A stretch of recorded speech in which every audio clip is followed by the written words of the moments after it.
Venice, city on the water. A place of beauty and romance that attracts millions of visitors every year.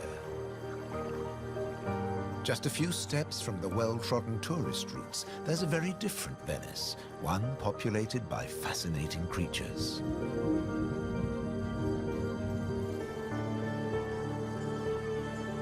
This film explores a Venice that few people ever see, a city that has a surprising double life.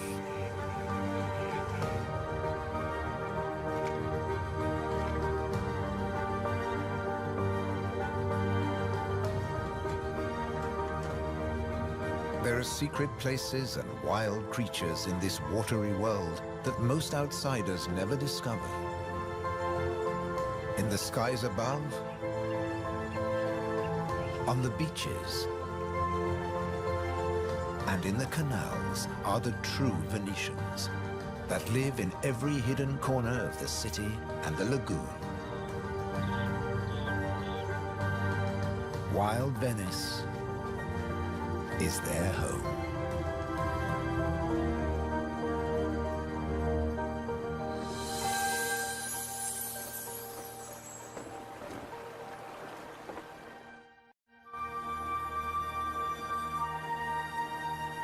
The city of Venice is built on sand, in a lagoon between the sea and the land. First formed from river sediments, man has since created an ecosystem as fragile as Murano glass. Covering 550 square kilometers, it's one of the largest wetlands in the Mediterranean. Flamingos arrived at these Venetian waters quite recently. They crisscross the Mediterranean from North Africa to France's Camargue, to Sardinia, Tuscany, and now Venice.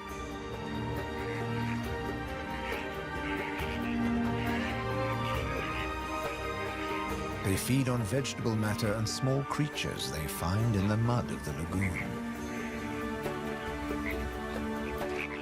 In the shadow of Venice, the lagoon is the northernmost flamingo habitat in Europe.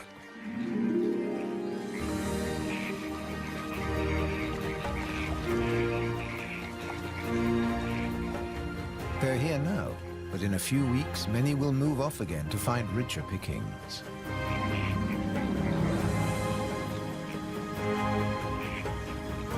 Their takeoff may look clumsy, but once in the air, their flight is balletic and elegant.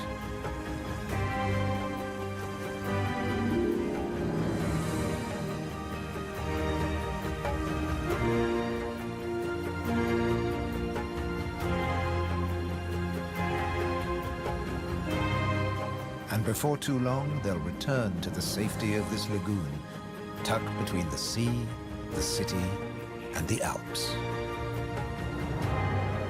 The distant peaks helped form the lagoon. The mountain streams washed their rocky sediment towards the sea to make this habitat.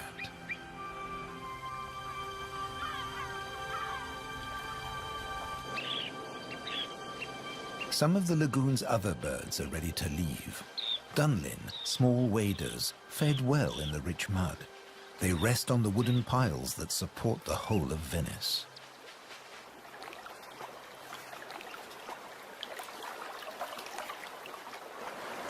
It's spring, time to head off to their northern breeding grounds.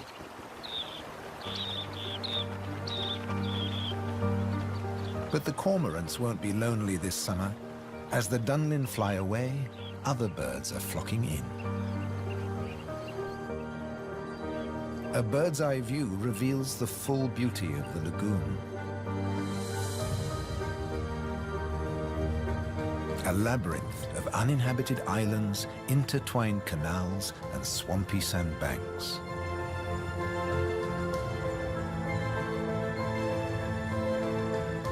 These marshy wetlands are known as the Barene. To survive here, plants need to like salt water and flooding. Natural arteries called gabi meander through the brackish gardens, keeping the lagoon alive. The same waters flow through the city. The curving streams between the islands became the magical canals of Venice.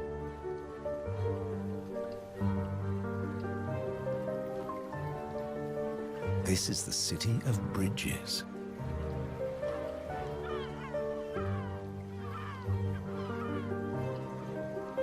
Visitors are mesmerized by the romance of the canals and the ancient architecture, and often miss the smaller, wilder sights around them.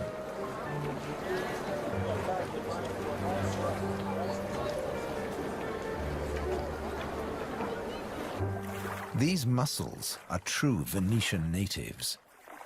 And now, in spring, they're breeding. The males spawn into the water, and each female produces up to 10 million eggs. Most of the larvae are eaten by other inhabitants of the canals, but up to 10,000 young shellfish will survive.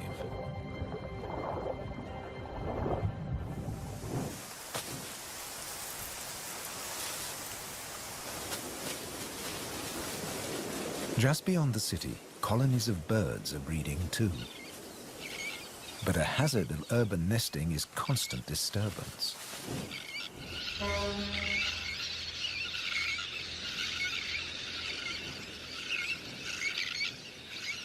Little terns will quickly fly back to their eggs and can miraculously find their own nest scrapes in the crowded colony.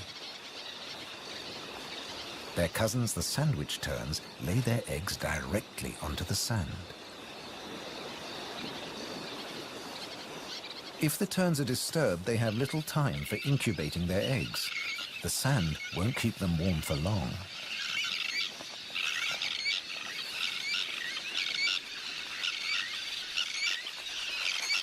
And left out in the open, they could be an easy target for predators.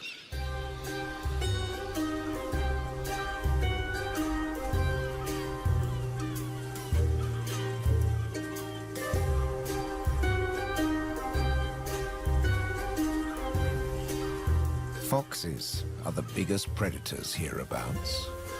But from the air, he's easy to spot. The birds make it known he's not welcome anywhere near their nests.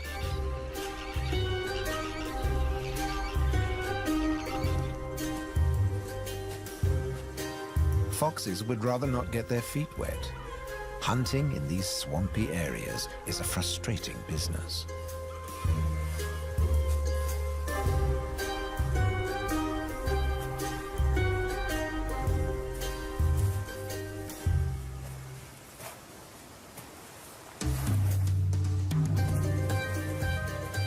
The grand leap disturbed another nesting bird. Now it's a question of following the scent.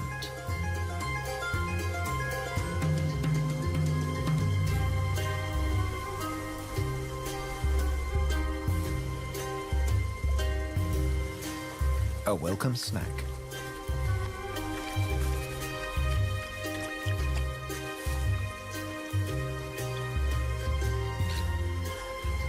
Just beyond the sand dunes is the busy colony.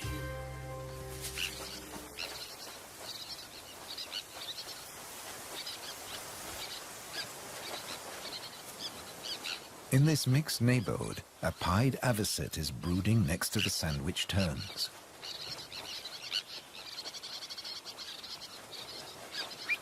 With nests so closely packed, there can be conflicting territorial claims with the common terns.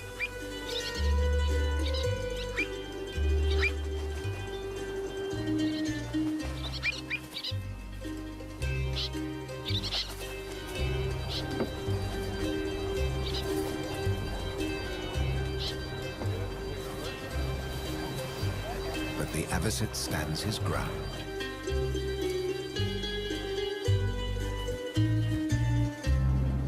The Grand Canal is the main waterway of Venice, dividing the city in two. It follows the course of the ancient river Brenta that runs from the Alps all the way into the lagoon. It offers a journey through architectural history starting in the 13th century.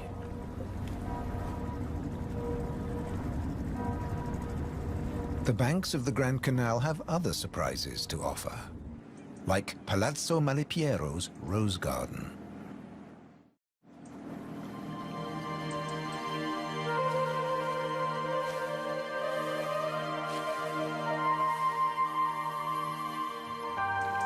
Nestled between the buildings is a hidden paradise.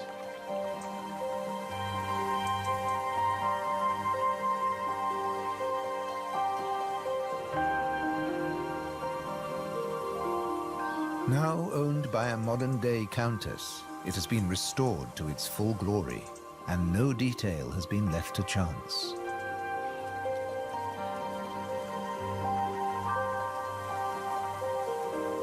With the luxury of space in a city whose every square centimeter is exploited for maximum profit, it's also a sanctuary for many small animals.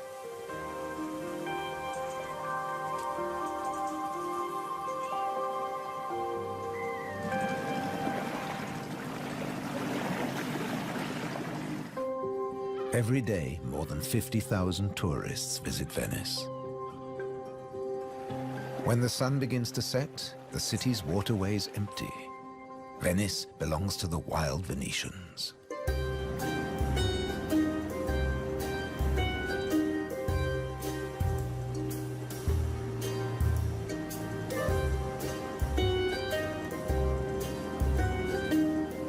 Rats prefer to search for food in the cool night air.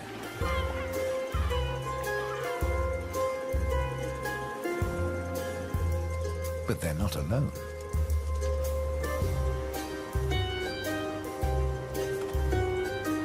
Pine martins are hungry too, and rats are on their menu. Pine martins are welcome in the city as they're natural rat catchers.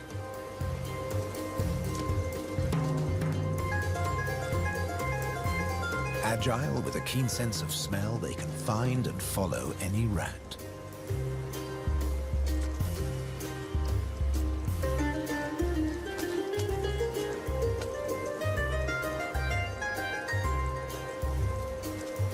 But they're endangered too. Since the rat population boomed, ironically, many martins have been killed by rat poison. The rat won the day, and the pine martin has to settle for dessert.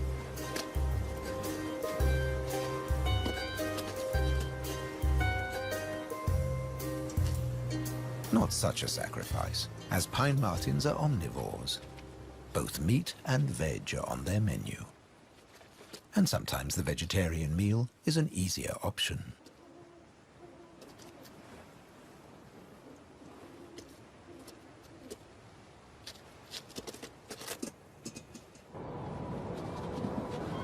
As the rat prepares to sleep, the city of Venice is beginning to wake up. The floating vegetable stalls are the first to move into action.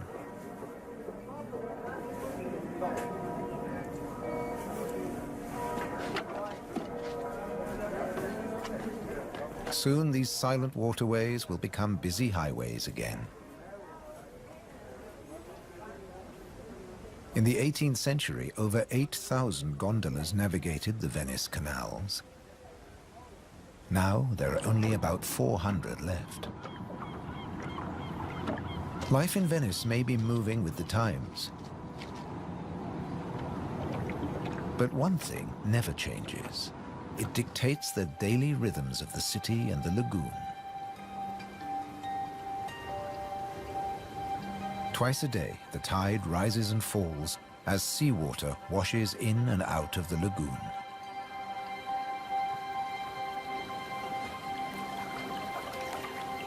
The water level changes by up to 60 centimeters. Smooth lakes disappear into swampy wetlands, only to return hours later.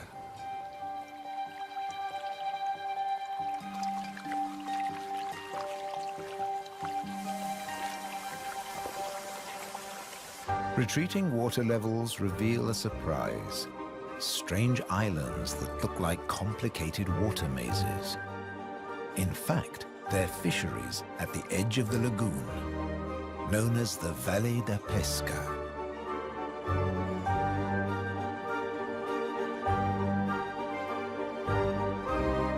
They've been worked by the same families for generations, using a simple but ingenious method.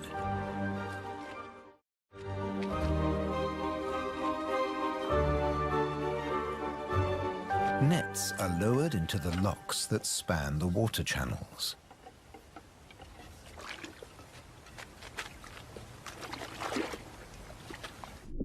In the springtime, the locks bar the way to the young fish that stream into the lagoon to feed.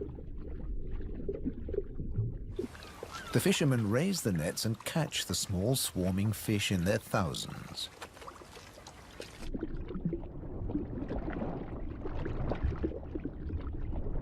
It's easy to scoop them out, but these fish are not for eating.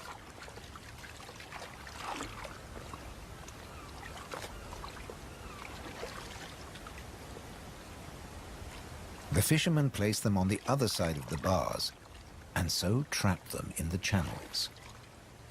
Here, the spring fish are held under perfect conditions until they grow big enough to harvest.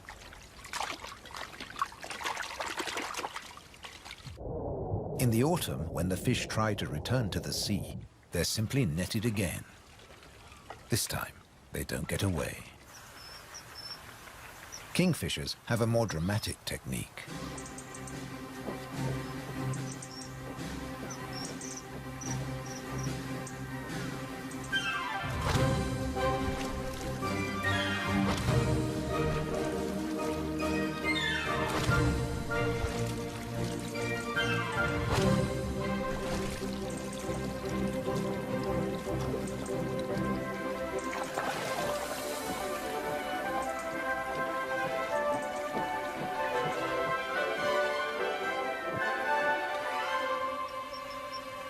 They catch up to 20 fish a day, but need even more if they have nests with hungry growing chicks.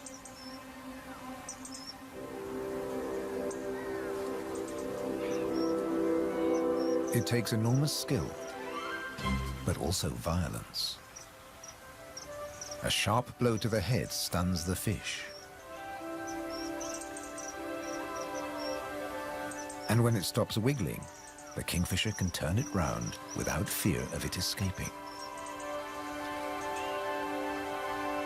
The scales and fins of the fish need to be in line.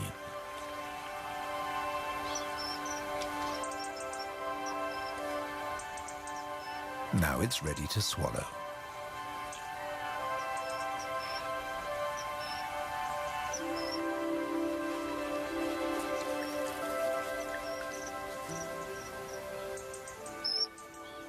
These shallow, brackish waters at the edge of the lagoon are perfect hunting grounds for a kingfisher.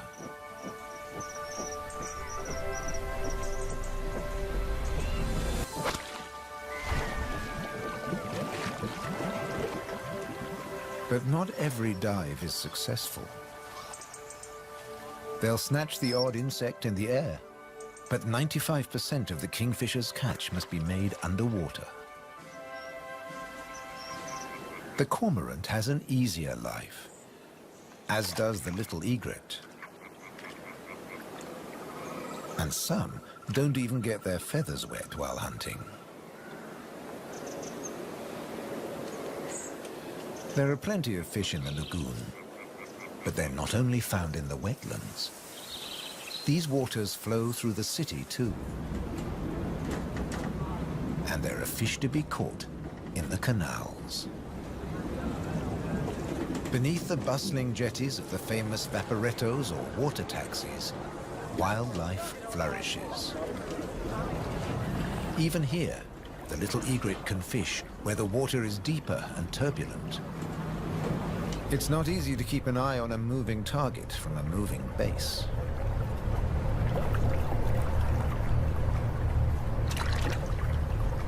But persistence and patience pay off.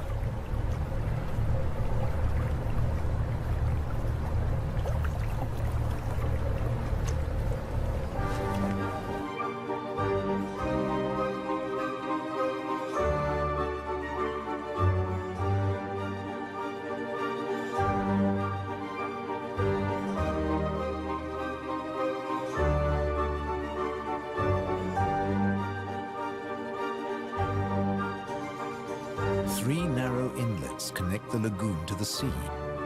They're known as bocche, the Italian word for mouth. In spring, the fish travel into the lagoon because it's shallow, warm, and full of food. And in the autumn, they travel back out to the Adriatic Sea. The lagoon's fishermen understand the rhythms of the sea. But there was one phenomenon that remained a mystery for many years. When they cast their nets into the rich fishing grounds, they were torn to shreds. The fishermen believed that water spirits were grabbing their nets and named the area the Tenue, or Hold Fast.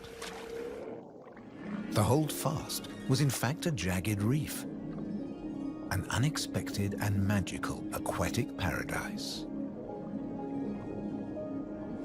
These unique natural rock formations are similar to coral reefs.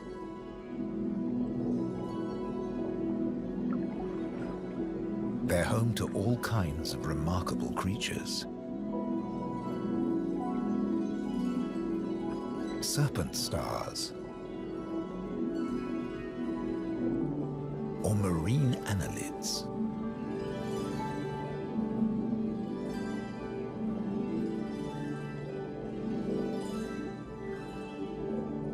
This precious area is now protected. Fishing is forbidden, diving strictly regulated.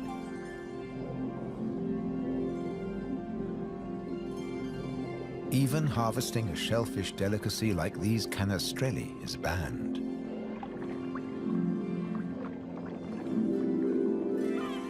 The city of Venice is lucky to have rich fishing grounds on its doorstep.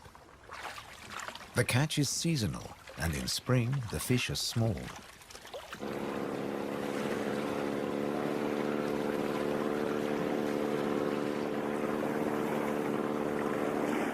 But the fishermen will go out, as long as they can find a buyer. Only the weather can hold them back.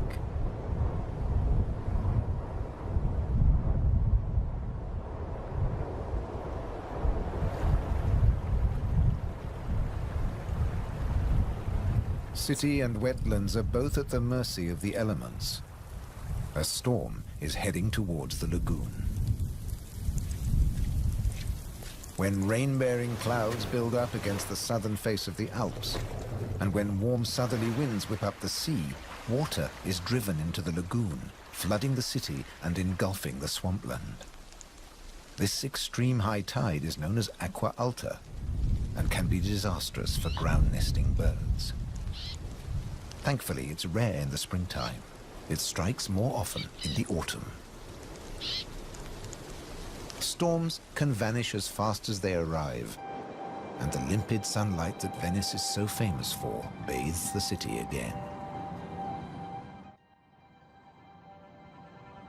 In early summer, Venice teems with tourists. The Bridge of Sighs is a popular attraction, but few visitors realize that real Venetian life is happening just a short distance away. In the Giardini, a spacious and peaceful city park, there are some surprising residents.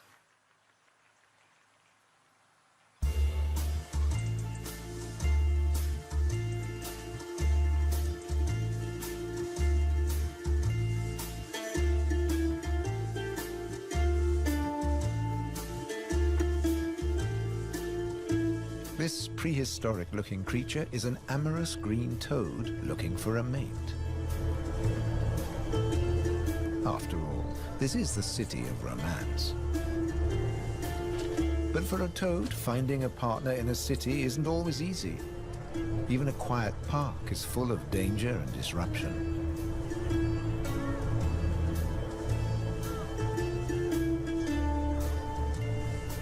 On the plus side, few of the park's visitors notice the presence of the toad, as it blends in so well with its surroundings.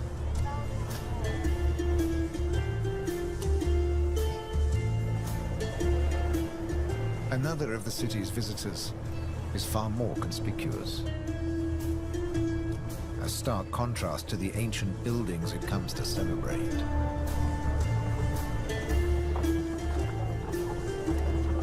and a danger to the fragile city. The toad at last finds a more secluded waterside spot. Soft light, gentle fountains, the perfect place to mate. Venice is full of secret places hidden away from the main tourist routes. A traditional gondola repair shop nestles between the city's Zattere and Dorsoduro districts.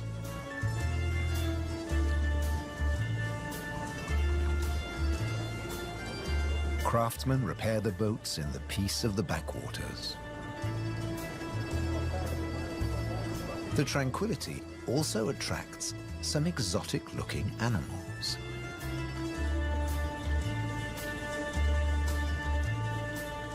Geckos are not native to Venice, but they've settled in well here. During the day, they'll sun themselves on warm stone.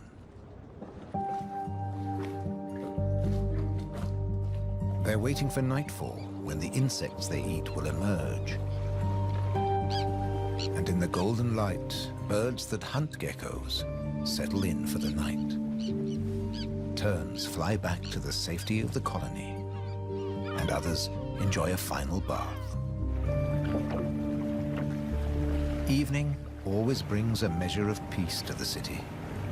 The Grand Canal is now very quiet, a perfect time for the gecko.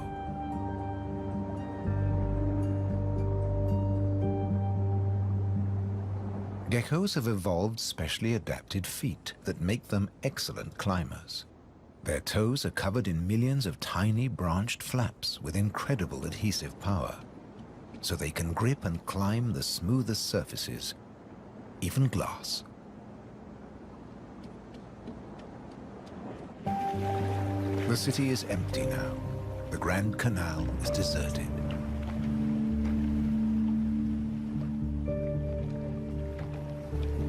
The evening's activity has passed to Venice's bars and restaurants.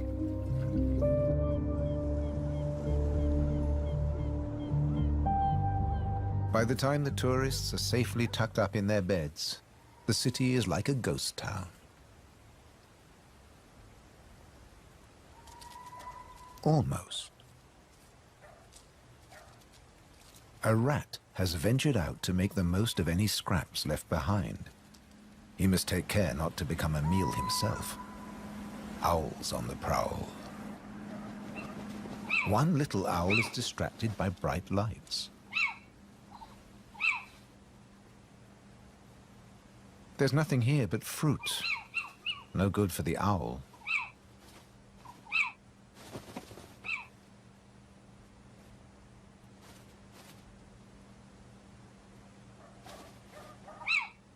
This house call hasn't paid off.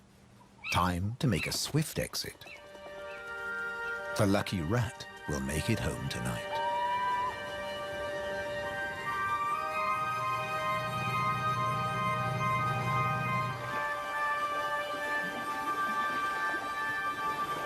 Cormorants bask in the morning sun.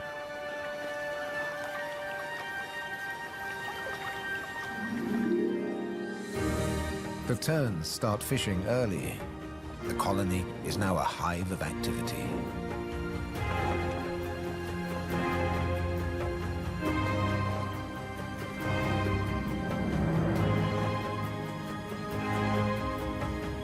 The first chicks have hatched.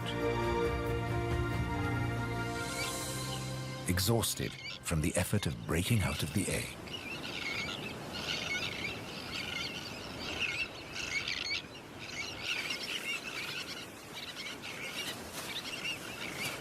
Around them, the colony has turned into a busy Italian restaurant as the adults noisily deliver their food.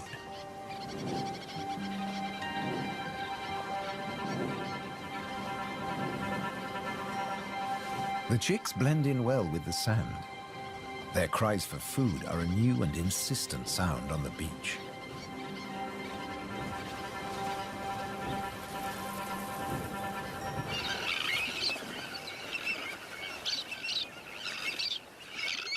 Their calls are echoed by the adults who do nothing else but feed these demanding youngsters.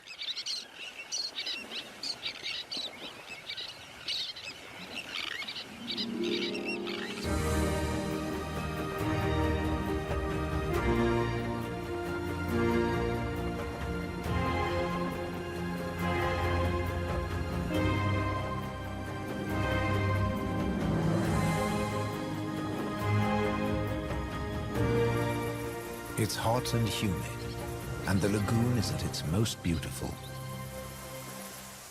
The hot summer months are the quietest for the fishermen. They take advantage of this time to mend their nets. They work and even sleep here, with spectacular views of the surrounding wildlife.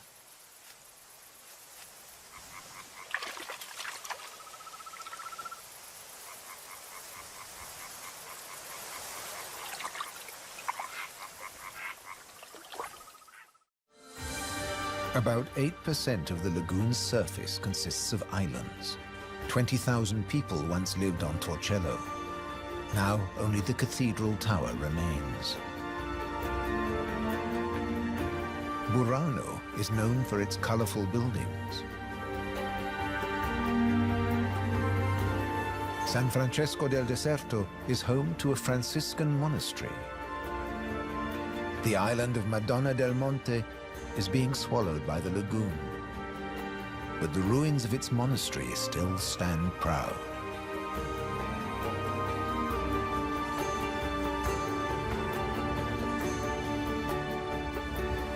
Enchanted places like this are an ideal refuge for wild animals.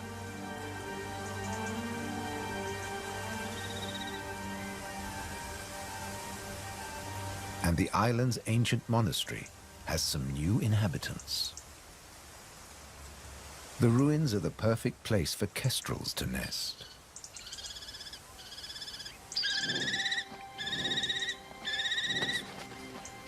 The hungry chicks are nearly as big as the adults and almost ready to fledge. Feeding this brood is a full-time job for both parents.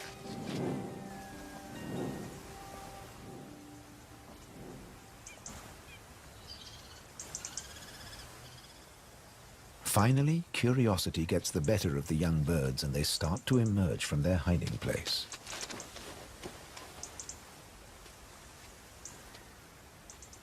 The first nervous explorer is soon followed by a sibling.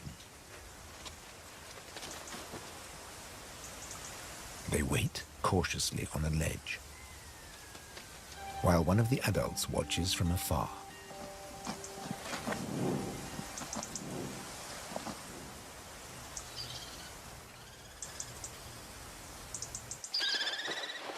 Their mother returns with food, and the young kestrels jostle to get to the front of the queue.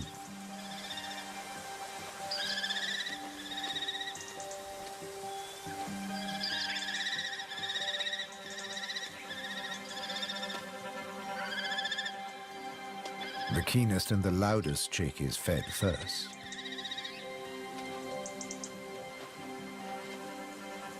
Soon the food parcels will stop.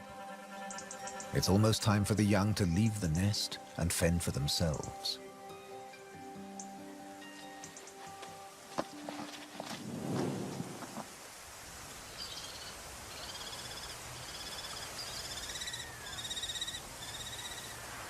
Not all of the lagoon is quite so peaceful.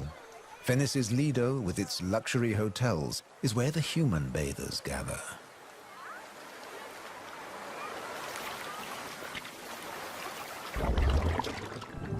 But even here, you can find wild beauty and tranquility.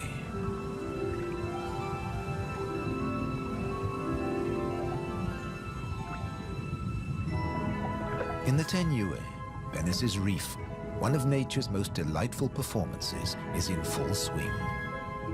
The squid's mating dance.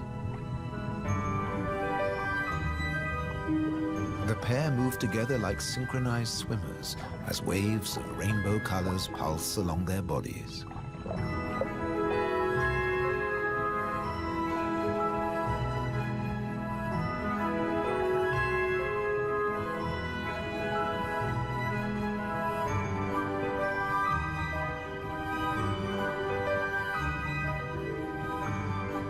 It's like an underwater version of the Venice Carnival, complete with face masks and disguises.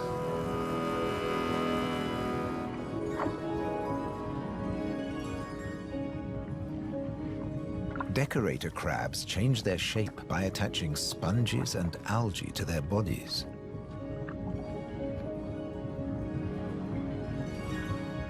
These bizarre disguises are excellent camouflage. The crabs creep past their neighbors and predators like living rocks from the seabed.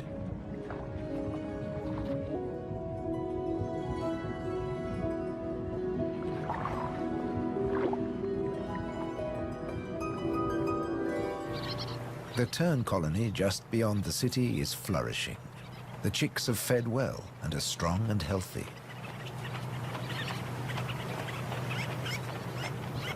The young birds are gathered in a creche, with 1 or 2 adults looking after them all.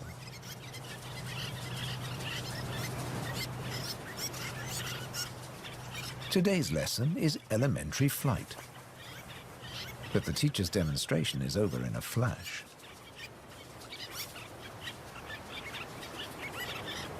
The young birds flap their wings to exercise their growing flight muscles, but they're not ready to take to the air yet.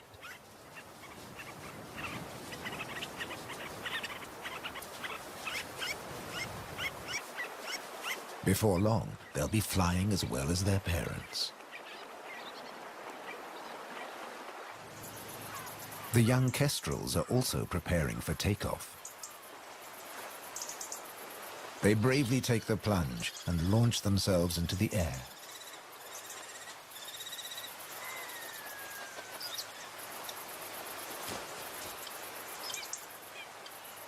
Dropping from a height makes their first flights easier. Once in the air, they're in their element and can glide and flap back to safety.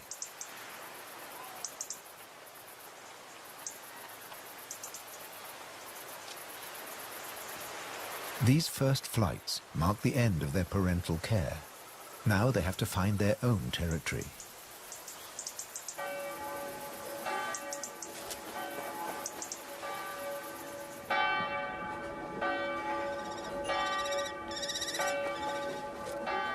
One of the kestrels has made its way to the nearby island of Burano.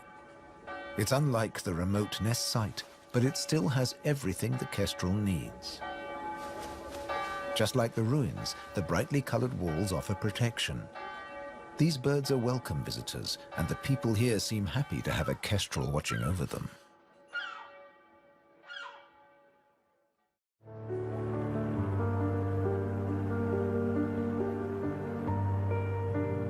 Autumn has arrived, and the wetlands once again change color. A plant called glasswort is responsible for this blush of pink. It flourishes in the swampy salt marshes.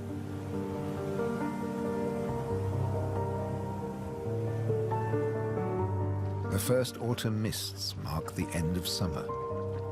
The bright, humid days give way to cooler, grayer hues. The sea and the sky seem to merge into each other. Now in September, the sea is generally calm.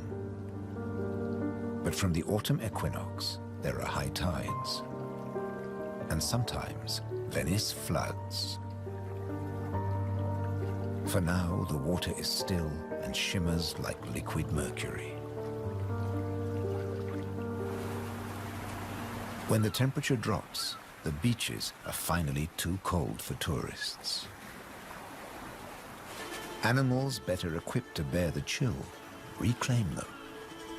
A hungry fox sniffs along the shore looking for food.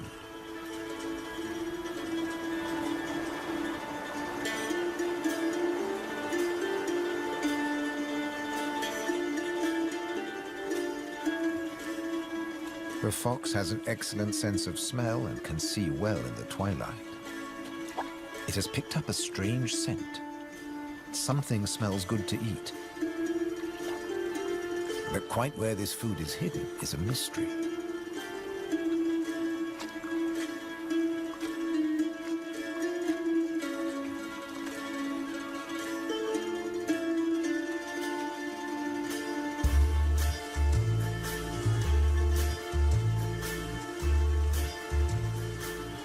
Crabs have been crossing the beach, leaving behind a number of trails, and the fox is very confused.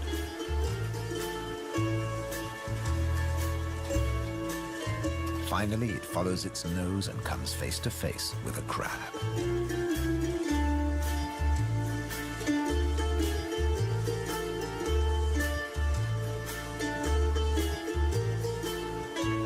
It's an unequal battle, but the crab has the advantage of armor and weapons.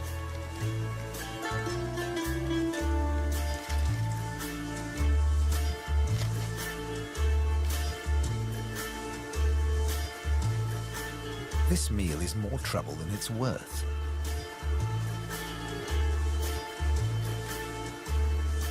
There must be easier pickings. The crab, dazed but victorious, moves off to a more secluded place.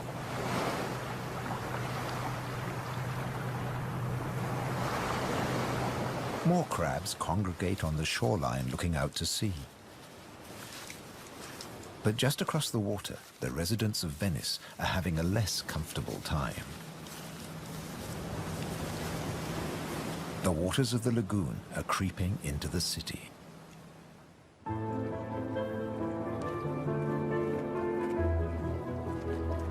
The autumn tides are getting higher, and water is seeping up through every available crack in the stones. The threat of acqua alta, the extreme high tide, is increasing every day. A combination of rising tides and the Scirocco winds cause this extreme event, and the rain just adds to it. Much of the city is only just above sea level, so there's very little to stop the floodwaters. This may look like a swimming pool, but it is in fact St. Mark's Square. Fortunately, this only lasts a few hours. Soft winter fog wraps the landscape like a blanket and brings the year to a close for Venice and its beautiful lagoon. The visitors have marveled at its sights, but many have missed the most fascinating wonders of all, the wild side of Venice. The city is empty now, but visiting season for the lagoon never ends.